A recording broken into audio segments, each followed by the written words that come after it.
Khethile on the left off. All right, so ithi into angazi noma lento engicela usizo ngayo iyinkinga yini, but please hear me out. I'm 29 years old and I'm in a relationship with usisi ona 27. Yintsha into yethu, sizohlanganisa unyaka ngoMay.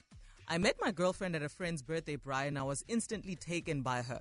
Muhle lo muntu and ngachaza ukuthi noma ngikhuluma naye wakhombisa ukuba nobuntu nokuzithoba, sazwana and we exchanged numbers. We've spoken every day since the day we met. Ngithanda inhliziyo yakhe, ubuhle bakhe, nenhlonipho anginika yona. Inkinga yami ukuthi angisebenzi, kanti yena cheese girl. Ngiyambona ngisho umuntu odla izambane likaPondo. Lona ngingathi udla isushi ayehlise ngecognac. Kuba banale mali engakaze ngiyiphuphe nginayo. So automatically naye unayo into yokuhleka. Angifuni kodwa ukumdlela umono umuntu wami. She's a very hard worker. So noma eqhamuke emalini kodwa naye uyasebenza kanzima emabhizinisini amabili nayo. Mina ngafunda ngaqeda evarsity ngaphuma nequalification yakwa commerce. Kodwa ever since I got retrenched from my first job, angikaze ngiqashwe futhi. Isalary ngayigcina 3 years ago. Nakho-ke manje sengizithola ngithandana nengelosi eyisigwili, and this makes me uncomfortable. Nje sekuzophela unyaka ngicinga isici kulomuntu. Into nje engabambelela kuyona, so it's easier for me to break up with her. Kodwa ngiphumi nalutho. She's patient, kind, unesizotha, uyapheka, uyazithoba kimi, uhleze into efanayo zonke izinsuku, akazithwele nganakho, angiyazi mina into enje.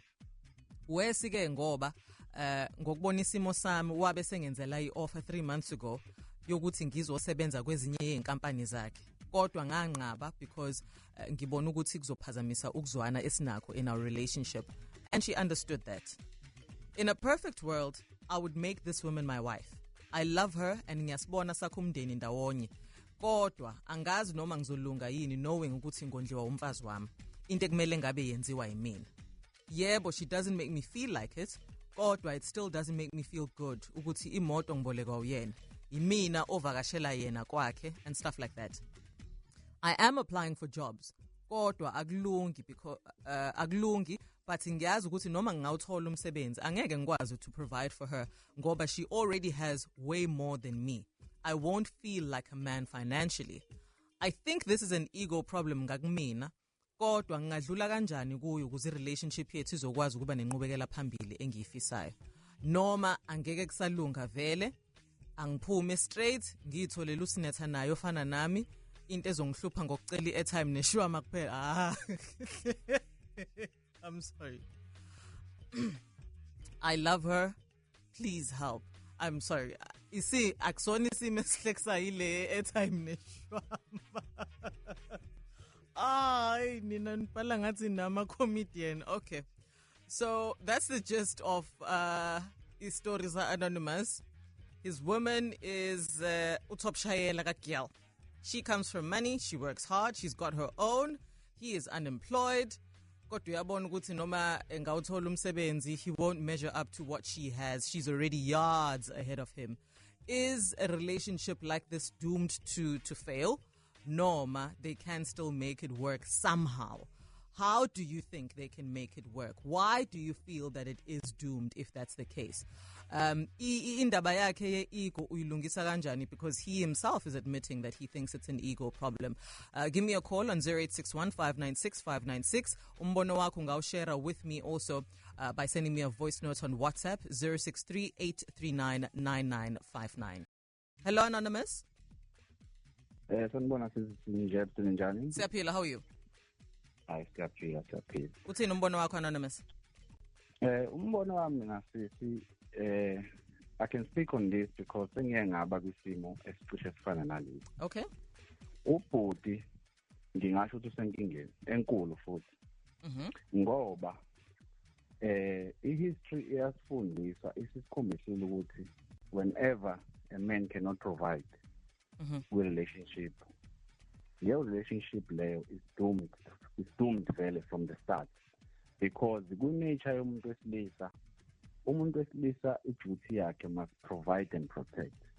Yes, you can protect as umuntu wesilisa, but if you cannot provide ku-relationship yakho or ku-family yakho, amandla akho as umuntu wesilisa ayaphela, noma ubudoda bakho as umuntu wesilisa buyaphela kwanawe as a man. Ngisho ngathiwa umuntu wesifazane loyo uthi ku-right uzoprovide, uyakuthanda kanankinga, wena as umuntu wesilisa. Here's my question then, Anonymous. Yes. Ukuphela kobudoda, is it ngenxa yakho nama insecurities wena umuntu wesilisa onawo? Ngoba according to Anonymous, uSisi has done nothing wrong. In fact, she is an absolute angel. So ngifuna ukuthi sidile ngokuthi into ye-ego yini le, uqinisile Anonymous yini mangabe ethi usola ukuthi inkinga la uyena. Nawe, did you feel the way that you did because of you and how you measure ubudoda bakho? Yes, ilento ine-ego, singaphika sizigcine la ithanda khona. Okay. Vele ine-ego phakathi, because as a man, into ekwenza nawe ufile as a man ube complete is to be able to provide for umndeni wakho. Uthando ne-leadership as a man luhambisana ne-financial power. I don't know if I'm making sense. If ungeke uzokwazi ukuprovide for umuntu wakhe, asenze example la, asitheni mhlambe uSisi nobhuti bathola indawo bahlala bobabili. Uzorent uSisi uzothenga ukudla, uzosetshenziswa imoto kaSisi la ikiwa khona, makiye ema-restaurant ikhokha uSisi. So wena as a man ulida kanjani endaweni kanjalo, ushaya kanjani umthetho endlini ekhokhelwa uSisi, ukudla okuphekwa uSisi, kwimoto kaSisi. So yonke into eyenziwayo yenziwa uSisi iphuma ephaketheni lakhe. And enye into egcina yenzeka in the long run, because vele abantu besisa abanamaphutha abadakile, whenever eba nephutha ubafo uzowenzeka ukuthi uSisi gcina sekuphuma amazwi angekho right ekutheni athi ngiyakondla or ngenxa yokuthi ngikwenzela ukuthi usukwazi ukuthi ungenze kanje. Okay, all right. Ngenxa yesikhathi Anonymous ngicela ukukudedela sibambe lapho because ngidinga ukunqaka uSiphiwe osebonela. Sawubona. Sinjani? Ngiyaphila, how are you? Ngiyaphila. Ngicela ungenzele ifavor nje ungicishele i-radio yakho because there is a bit of an echo lapho. All right, sure. You can continue. I disagree to agree. Kaluyiva ke mntase. Disagree to agree ke Siphiwe. Hey. Ngizothi kuya ngokuthi uSisi ukhule kanjani, ukhuliswe kanjani. Nokuthi ubhuti yena umuntu onjani. Mina I've dated intombazane eyimillionaire. Awu, wayidedela iPowerball. Ngilalela ngizenindaba wena waza nendlela. Okay. uSisi wayenakho konke. Yeah. She was very young. Wayenakho konke. Ezama ukungi-offerisha nginqabe njengomfana, yabo? Athi angivula ibhizinisi, ngenze inkampani. Ngayivula futhi inkampani, ngaqhubeka ngayishelela itekisi. Wangifunela yena umsebenzi. Ngasebenza, ngawuthola umsebenzi ngaba right. Namhlanje sisa right. Oh, fantastic. Namhlanje sisa right. Okay. Yabo?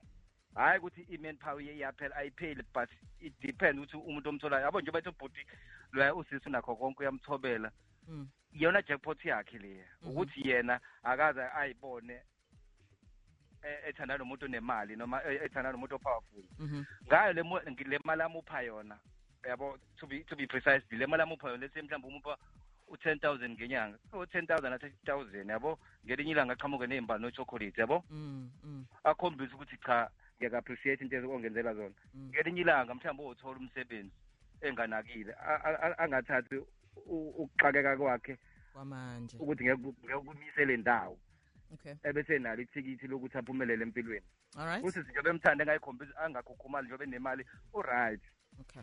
Ubhuda kayeke ego nje abuyele phansi abe umuntu wathanda nomuntu wakhe. Got you. Ngiyabonga kakhulu Siphiwe, nani nibambe kanjalo nomuntu wakho. I'm glad that you are giving Anonymous some hope ukuthi iyenzeka lento. You can still also give me a call, share umbono wakho. Are you agreeing with Anonymous othi awachithwe lamanzi noma are you agreeing more with uSphiwe? Have you as a lady been involved in a relationship where you are the moneyed one? How did that end up? Mhlambe ne perspective yakho as umuntu wesifazane in this situation iyadingeka. 0861596596. This is where you come in. Sawubona we Anu. Njani Joseph? Siyaphila wena ushebishwama neriboost noma nawe usheba isushi necognac. Hayi mina ngisheba isushi necognac. Okay. People have to be 10.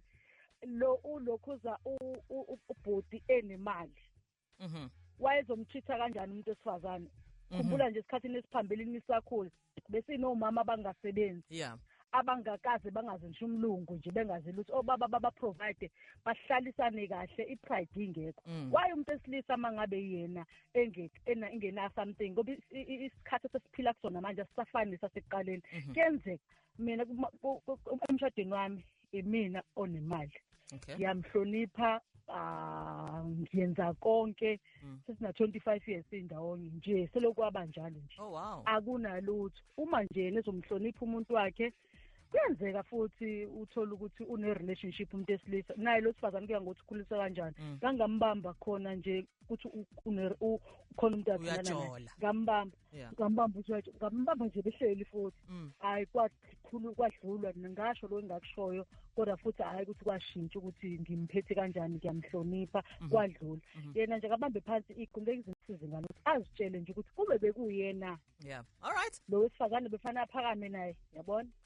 ngiyabonga ngiyacana ungene egagasini ungena uzokwenza isense engiyithanda kanjani bye bye just sharp yazi ukuthi this brings me back to what Anonymous earlier said lo obethi iyamshaya lento ego iyabashaya zabantu besilisa because ukungabi namali means you're not man enough, your masculinity is now threatened and whatnot, and it makes me wonder ukuthi are these not the same kind of men abathi mangabe benemali beyisebenzise as a weapon to control intambo in the relationship?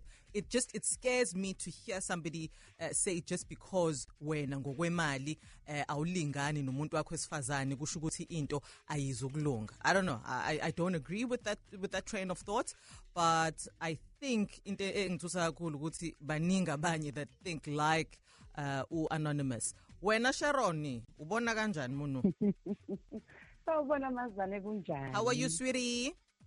Ngiyaphila ngikosagcinile mazane mina ifike yangiphinda lento endlini noma usami sa 14 years indawonye unenkinga umsebenzi akawuthola umsebenzi oqondile kubile lesikhashana kuba inkinga abuyele ekhaya ahlale ekhaya so mesehlele ekhaya ushawile into ukuthi mina ngumfazi mina umfazi wami osebenza kuphela inyanga umfazi othi angibele sihlangane edorobheni ithenga ukudla ubona ukuthi abona umuntu usecabanga ngisho ukuzibulala wanyamalala 3 days mazwane ngingazi ukuthi ukuphi emasebuya uyabuya uyakhala uthi ngine stress angisebenzi ngondliwe wena ngithi mina kade ngawumela lo muzi yini ecabanga ukuthi fanele asibe ngithembisa ingane ukuthi zizoba nokhisimuso omuhle manje akusenzeki ngathi relax mina mcovered uzokhuluma neboss mina isikhathi ulungile ukhisimusi kwadlula mazwane si right kodwa kubuye kube khona usasebenza manje kodwa umsebenzi mvelela kancane ujabulela kona lokho. So Anonymous kuzolunga na Anonymous. But what I'm hearing now is that ngendlela ashayeke ngayo ngokwepride neego usekufanele ubuye unese wena manje uyasebenza ngala ekhaya emsebenzini kodwa la ekhaya kufanele umthithiso kweqanda because you are nursing an ego that's very very fragile. Injalo mazana ukugade nendlela okhuluma ngayo endlini because uzoshayeka yabo. Fanele urelax angazi njengoba usho nje fanele ugade yonke indlela into yenzayo endlini ukuze angaphazamiseki ihlungu lento kodwa kufuna ukuthi nikhulume nizwa uzothola umsebenzi Anonymous akhululeke. What a difficult, what a tricky, what a wow. Okay, let's wrap up with ama comments that have come through on the Facebook page. Ulungelo xa uthi hey mithisa lo muntu bafo. Like imagine. Hey nina anikhathalele kuthenjwa. Uswata lihle siphedla mina uthi kodwa bafethu ave nihlupha ngokufuna ukutshelwa yonke into. Okwaqala usisi uzamile ukuthi akufake emsebenzini kwanqaba wena.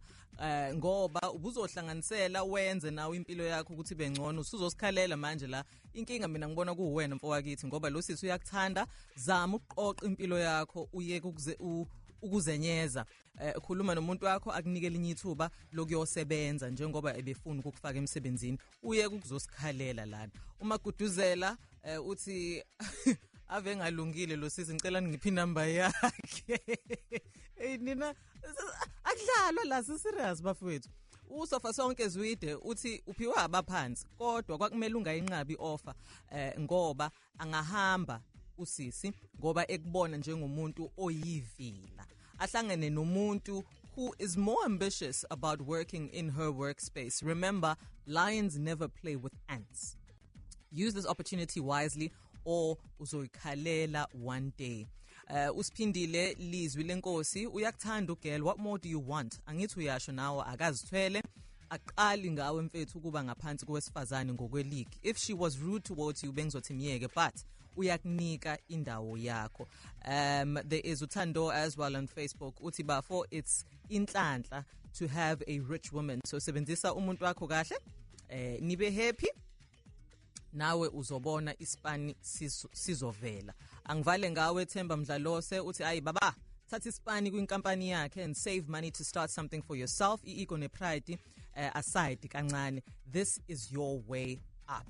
All right, I think Anonymous, you have gotten a lot of advice from a lot of liftoffers who are quite invested in your well-being, pride and all. Mina eyami iti I think when in your heart, you are not somebody who would want to use imali as a weapon to control power in your relationship. So let that not be an issue. I think when I counsel yourself, this is your person, uyakuthanda, and until she shows amanye ama-colors esingazi nomusa wafihlile yini noma wekho stalo, continue with where you are in the relationship. Take the offer that she has given you. Take the offer that she's given and build on that, right? Because any into is that you are the same group of men abakhalayo when you are with umuntu wesifazane ozocela yonke into futhi kuwena.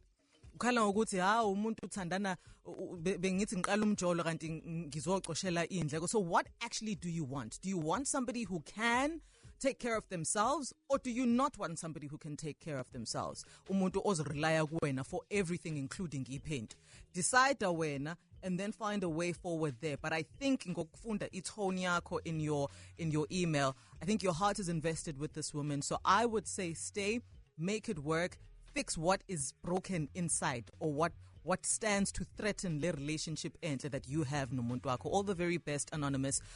You also have this opportunity if you have inkinga ubonayo ukuthi ngathi awufiki to isixazululo mangabe usayicabanga wena wedwa and you need extra voices in the form of the Liftoff family. Send your email as Anonymous did to the liftoff@gagasi995.co.za. Next week Monday we may be dealing with yours.